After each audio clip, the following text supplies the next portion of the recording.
మేము దద్దమ్మలం, మేము రండలం, కాబట్టి మీరు చేయండి అని చెప్తున్నాడా రేవంత్ రెడ్డి? మోడీ నువ్వే మునగాడివి, మేము రండలము, మాతో కావట్లేదు. కేసీఆర్ మళ్ళీ తిరిగి వస్తున్నాడు ఫినిక్స్ పక్షిలాగా, కాబట్టి ఏదో ఒకటి చేసి కేసీఆర్ని ఇబ్బంది పెట్టండి అని చెప్పి మోడీ కాలమే పడతాను బయట. ఇది మోడీ కాలమే పడ్డాను తప్ప ఇంకొకటి కాదు. దీనికి రాహుల్ గాంధీ సిగ్గుపడాలి. దీనికి సిగ్గుపడాల్సింది రాహుల్ గాంధీ. ఎందుకంటే మీ చేతిలో ఉన్న అధికారాన్ని తీసుకుపోయి మోడీ చేతికి ఇవ్వడం అంటే దాని అర్థమైంది.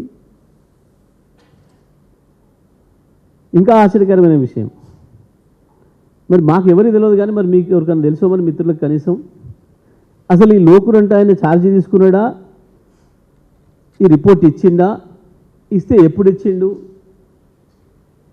ఇది ఎక్కడుంది, ఇన్ని రోజులు ఎక్కడ దాచిపెట్టిండ్రు, ఎవరికైనా తెలుసా ఈ రాష్ట్రంలో?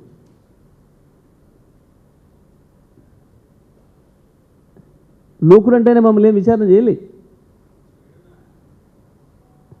లోకురు గారు కేసీఆర్ గారికో ఇతరులకో ఎవరికి కూడా ఏం నోటీసులు ఇవ్వలే, సమాచారం ఇవ్వలే, మమ్మల్ని పిలిచి మాట్లాడలే, విచారణే జరగలేదు. లోకురు నాయకత్వంలో విచారణే జరగలేదు. మరింతకు కమిషన్ నివేదిక పాత ఆయన ఇచ్చిపోయిందా, వీళ్ళు రాష్ట్ర ప్రభుత్వం తయారు చేసుకుందా, లేదా ఇప్పుడు సిబిఐని తయారు చేయమని ఇస్తుందా? ఏ రోజు ఇచ్చింది అనేది ఇప్పుడు ఎవరైనా వినమా ఈ రాష్ట్రంలో? పలానా రోజు నాడు ఈయన ఇచ్చిండు అని చూసినామా మనం? కాళేశ్వరం కమిషన్ కంటే ముందు ఇచ్చిండ్రా, తర్వాత ఇచ్చిండ్రా? కాళేశ్వరం కమిషన్ మీద అధికారులతో కమిటీ వేసిండ్రు, మంత్రులతో కమిటీ వేసిండ్రు, లోపల మాట్లాడినరు, బయట మాట్లాడినరు, హౌస్లో మాట్లాడినరు, చాలా చర్చలు చేసిర్రు. ఆఖరికి మాతో కాదు, మేము దీన్ని మాట్లాడితే మాకే తనలో పడుతున్నాయి, మా వైపే పలుకుతుంది, ఎదురొస్తుంది మాకు అని చెప్పి తీసుకుపోయి సిబిఐ కాలకాడబడి అప్పుడే సిబిఐకి ఇచ్చినామన్నారు.